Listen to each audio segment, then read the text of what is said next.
Roma Wines presents Suspense.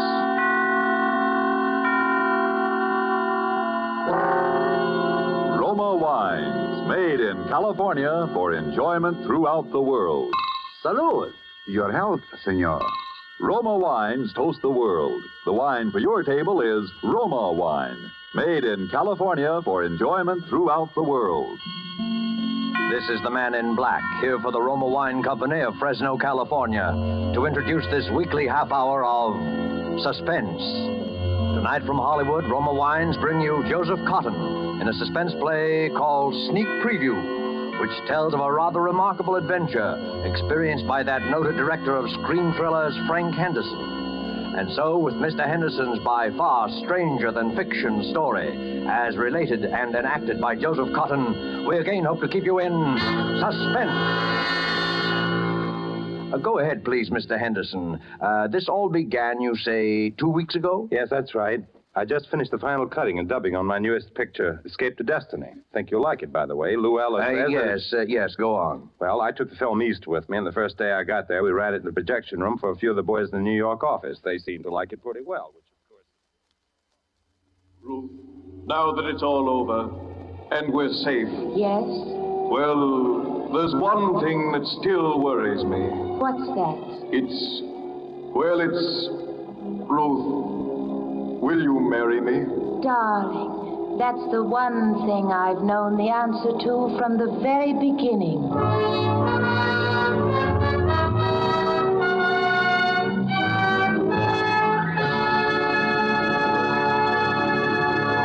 Well, boys, there it is. Frank, it is but terrific. It's the best picture you've ever made. Oh, it's great. Hitchcock will absolutely quit. No kidding, you really think so? I do, Frank, honestly. I think it even tops Perilous Journey. Definitely. And it's solid box office, Frank. Solid. Well, it's all yours, boys. I can't think of anything more to do to it. We might lighten the music a little under that scene of the wine cellars. I'll get it. Hello? Who? What does he want? Okay, put him on. Hello? Yes, this is Frank Henderson. Who? I don't think I know any Captain McNeil. Oh, well, may I ask why the chief of the Security Bureau wants to... I hope there's nothing wrong. I see. All right, I'll be there. Who was it, Frank? Somebody at police headquarters. Police headquarters? What's he want? That's what I'd like to know.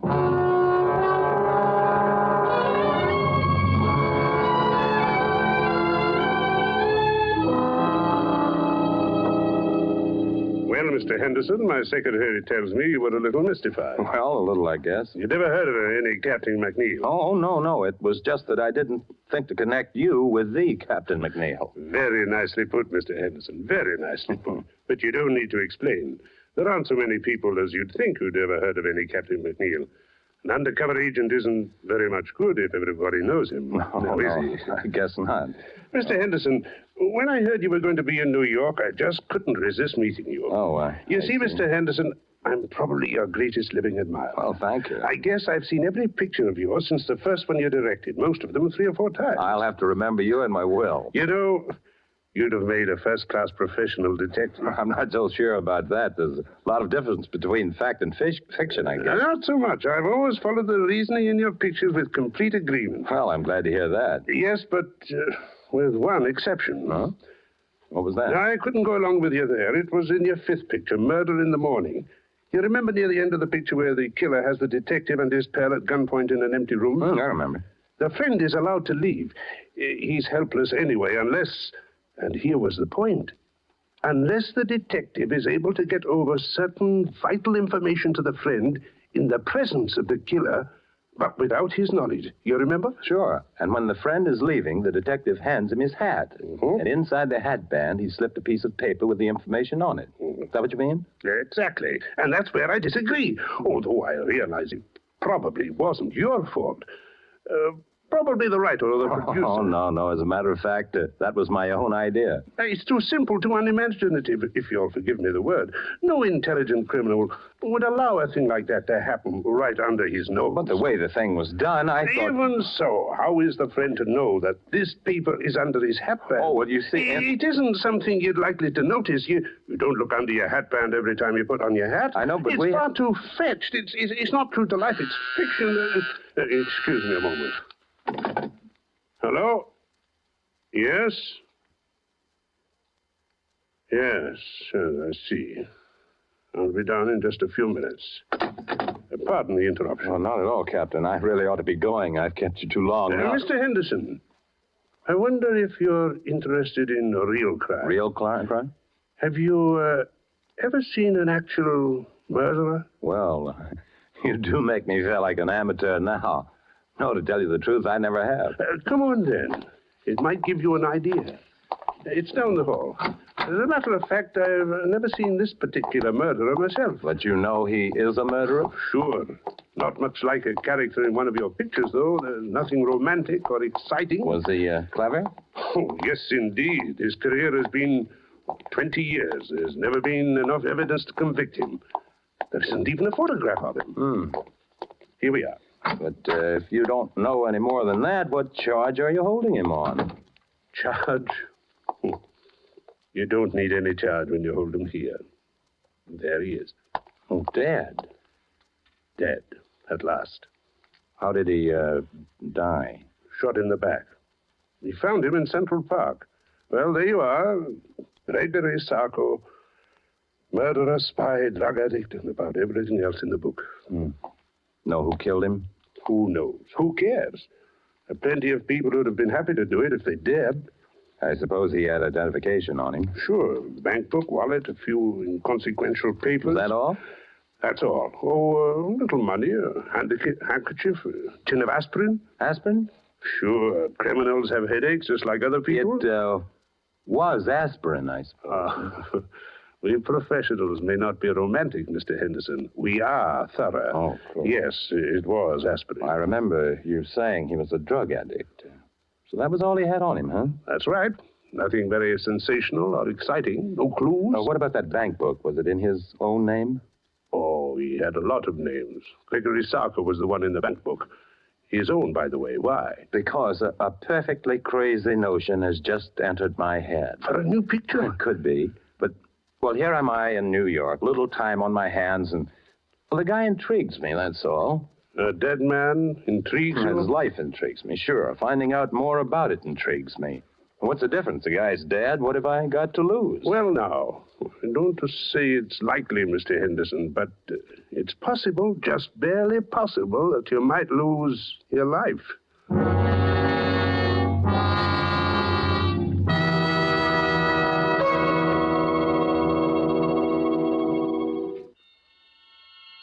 And now it is with pleasure that we bring back to our soundstage Joseph Cotton as movie director Frank Henderson and Robert L. Richards' sneak preview, a tale well calculated to keep you in suspense.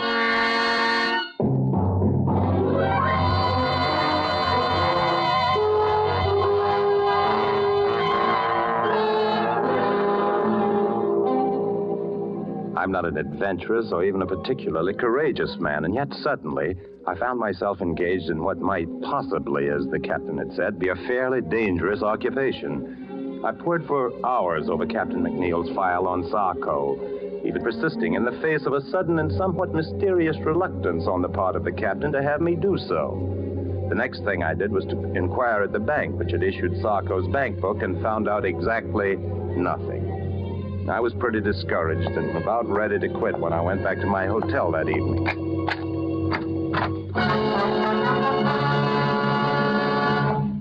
Would you mind closing the door, please? Thank you, Mr. Henderson. My name is Edwards. How do you... Say, what's the big idea? No, Mr. Henderson. Keep away from the telephone, please. Are you threatening me with that gun? I regret it, Mr. Henderson. I deeply regret it, but unfortunately I cannot deny it. Listen, this whole thing is ridiculous and melodramatic. Mr. Henderson, why are you so interested in Gregory Sarko? Sarko? Yes, Sarko.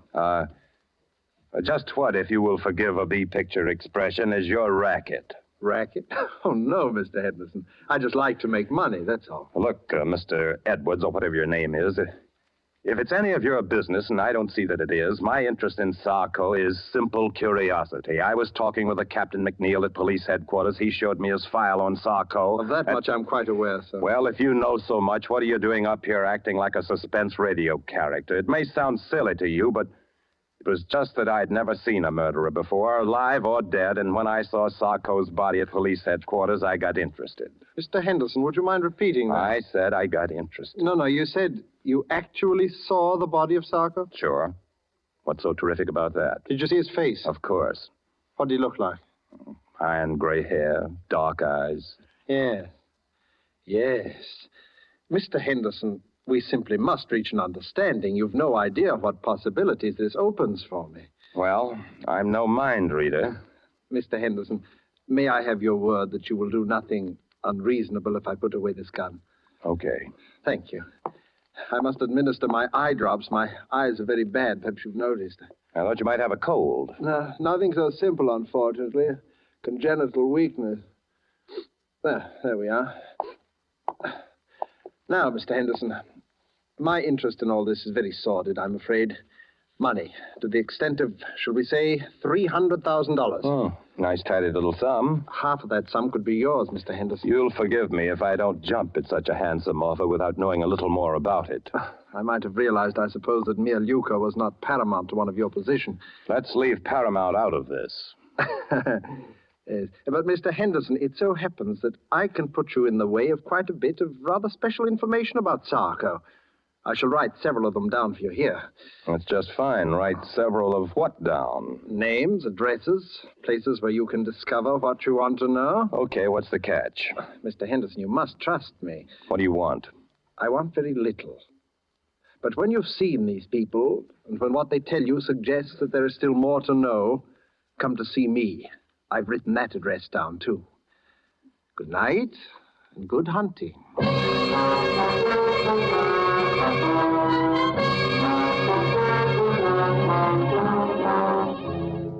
Well, by this time I was so obsessed with the thing that I actually set out to follow the itinerary of the rather sinister Mr. Edwards to the very letter.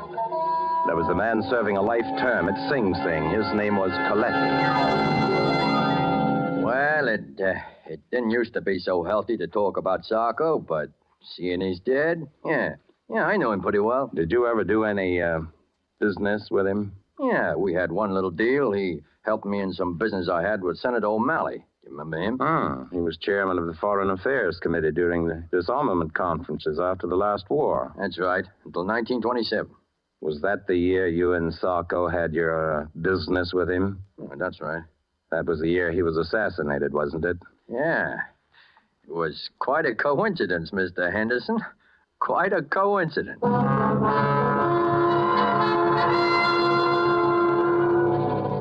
Sarko, huh? I just hope he didn't die easy. I don't think he did from the looks of him. Maybe there is some justice after all. Are you quite sure he was a drug addict? Huh. How do you think I first learned to take this stuff? At the convent?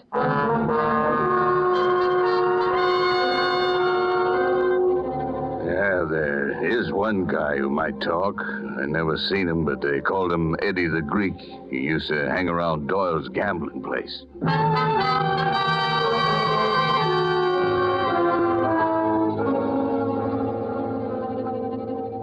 Well, you see, Mr. Henderson, it all turned out rather well from your point of view, didn't it? In a way. But there are a few little pieces of the picture still missing, eh? You see, that's why I dared hope that you'd come back to see me. That's fine. What about Eddie the Greek? Oh, yes, Eddie the Greek. I hope it won't be too great a shock if I have the strong impression that Eddie the Greek is one of your pseudonyms, Mr. Edwards. Oh, very good, Mr. Henderson, very good indeed. Yes, I have been called that on occasion. Then what's the idea of the wild goose chase? You're supposed to know more about Sarko than anybody. All in good time, Mr. Henderson, all in good time. At the moment, there is a rather more pressing matter. No, is there? Oh, yes. There is the little matter of the $300,000. Look, I'm in a business where they pay pretty good dough, but nobody can earn $300,000 just overnight and be on the level. Oh, but, my dear Mr. Henderson, there is no question of earning. Okay. You tell me. Well, it's really quite simple, Mr. Henderson. With the information you possess, together with the information I possess, there is a very liberal and sensible gentleman of my acquaintance who will give us $300,000. Blackmail, huh?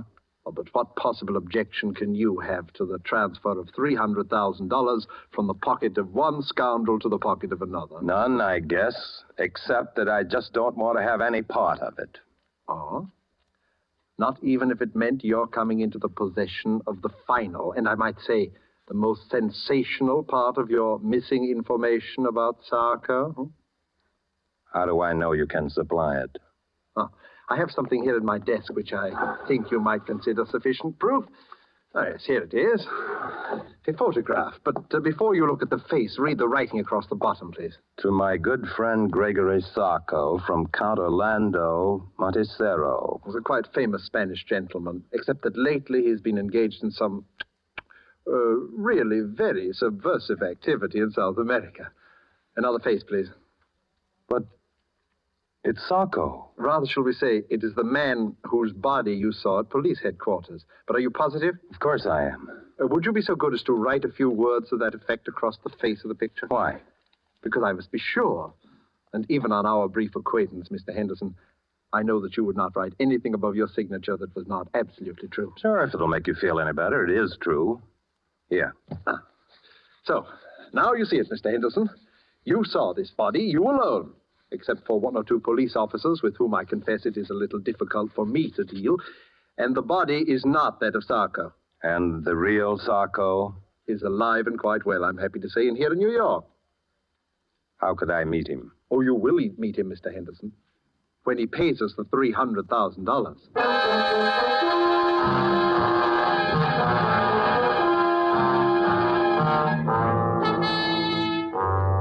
By this time, I had to go through with it. I could see the whole thing on film. What a thriller. I left everything in the hands of Mr. Edwards. A meeting was arranged, a hotel room, the hour 8:30. And there we waited for the man I'd traced all over the underworld of New York. The murderer, spy, dope peddler, Gregory Sarko. Not nervous, are you, Mr. Henderson? Aren't you? A little. Yes, I must confess. Our visitor this evening is not what you might call an easygoing man. But we will not be murdered. No, we will not even be followed, at least not successfully. Where do you go from here? To my little apartment where you met me. It's the safest place in all New York. You don't mind if I catch up on my notes while we wait? Your notes? My private file on Sarko. Oh, of course. You know, Mr. Henderson, sometimes I fear that you might think that I've not been quite as candid with you in this matter as I might. Well, there are one or two little things, aren't there? Your own connection with Sarko, for instance. Naturally, but I honestly believe that once you just... Will you stand by the door, please, Mr. Henderson? Open it when I give you the word. Do you have to point that gun? There will be no shooting. This gun is just in case. You may open the door now, Mr. Henderson. Come in. Good evening, gentlemen. Captain McNeil. Surprised to see me? Naturally he is. When an appointment has been carefully arranged for Mr. Henderson to meet the arch-criminal Sarko, and when that arch-criminal turns out to be none other than the illustrious Captain McNeil, naturally. Oh, I sort of wondered how you managed to get yourself a part in this little drama, Mr. Henderson. Now I know. Well, would you mind awfully explaining it to me? If I were to tell you that I am not Sarko, but rather that your confederate, Mr. Edwards, is Sarko, would that help? Oh, I'm truly sorry, Mr. Henderson. It seems my fate to be forced from one deception to another. Then you are Sarko. In a word, yes. You see, Captain McNeil would scarcely have acceded to my request if he'd not feared that a third and highly respectable party were also privy to our little secret. After all, there would be ways of dealing with Sarko, but a well-known motion picture director, that would be another story. By the way, Captain, did you bring the money, please? I did. How convenient to deal with a police officer who also happens to have a large private fortune. Don't you want to count it? Oh, I can see it's close enough. Listen, Mr. Edwards, if you think you're going to get me to play cat's paw for you, you're... Mr. Henderson, you forget that I have your signature on the photograph of that man whom the good Captain McNeil mistakenly killed. You see where you fit into the picture now, Mr. Henderson? And not a very pretty picture either. Yes, it would be most inconvenient for Captain McNeil if it were known that he had accidentally liquidated the good Count Montresero, even though from a patriotic standpoint it is undoubtedly an excellent thing that he did.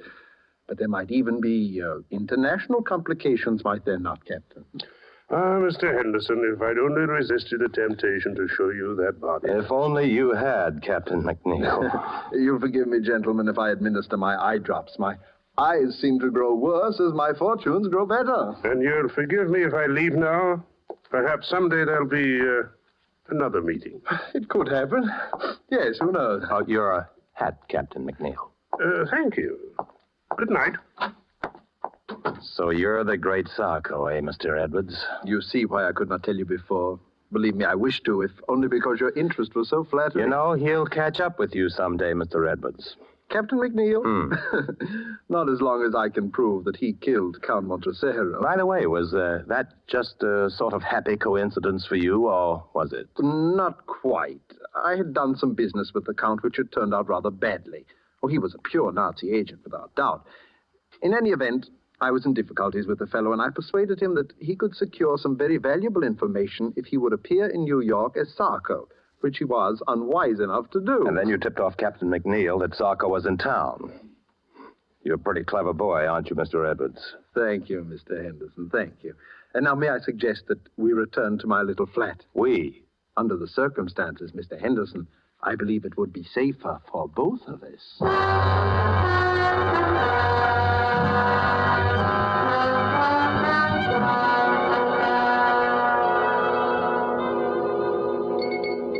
Do you like your drink, Mr. Henderson? Oh, it's very good. Thanks. Mr. Edwards, I do wish you'd put that gun away. Oh, yes, the gun. Mr. Henderson, I've been trying to think of a way out of this dilemma all evening. I would have liked to spare you this last little deception. What little deception? I'm going to have to kill you. Oh. I am sincerely sorry. You've been a most pleasant companion, but knowing as much about me as you do... May I finish my drink, please? Oh, but certainly.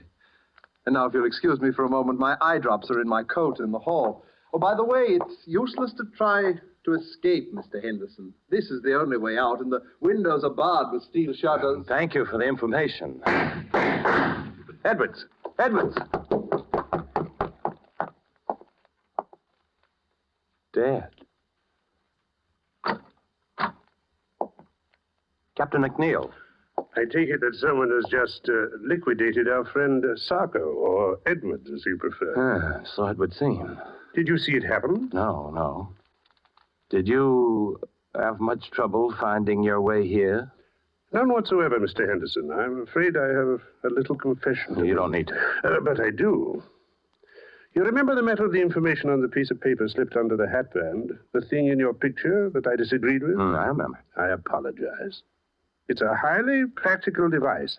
Highly practical. Well, perhaps it wasn't made clear enough in the picture that the paper was rolled up into a little hard ball. I suppose it hurt your head when you put your hat on. It did. And I found the address of this place when I removed it. You'd make a fine detective, Mr. Henderson. By the way, how much have you known? You know, I'm kind of surprised myself. Quite a lot, as a matter of fact. You knew about the body I showed you? Well, I was pretty sure it wasn't Sarko, a drug addict who takes the precaution of carrying aspirin for his headaches, would certainly carry his favorite drug, too. I used that in a picture once myself. Don't you remember the blue canary? So you did now. So you did. I should have remembered. And I suspected Edwards because of the eye drops. There was nothing the matter with his eyes. His particular brand of drug works on any mucous membrane, including the eyes. Mr. Henderson, you're all right. And just what are your immediate plans? Well, I'd kind of like to get out of here. Now, what about the money and the photograph? Don't let it worry you. The money and the photograph are safe. I kind of thought so.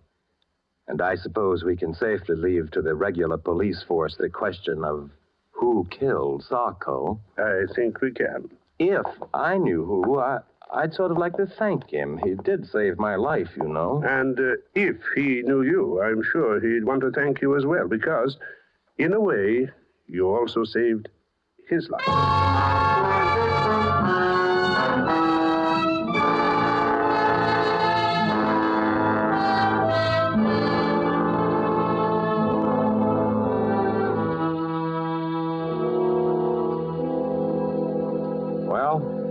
that's about all there is to the story. Pretty exciting stuff. Be good material for one of your pictures, I'd think, Mr. Henderson. Yeah, sure it would, sure.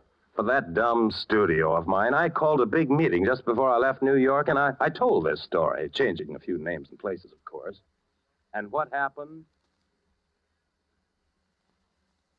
I don't know, Frank. It's a good story, but I don't know. What's the matter? I think it would make a swell picture. Public would never go for it, Frank. It's too crazy. It's unbelievable. No, I wouldn't buy it. You're entirely right, LG.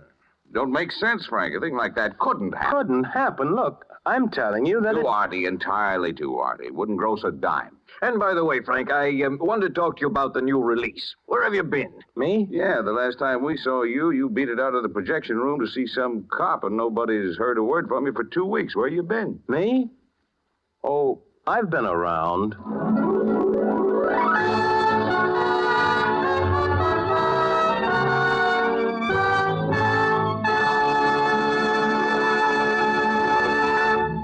And so closes Sneak Preview, starring Joseph Cotton, tonight's tale of Suspense. Joseph Cotton, star of the Lockheed America Ceiling Unlimited, appeared by courtesy of David O. Selznick, and will soon be seen in the all-star Selznick production, Since You Went Away. Suspense is produced and directed by William Spear. Next Thursday, same time, you will hear Sonny Tufts in Suspense. Presented by Roma Wines. Made in California for enjoyment throughout the world.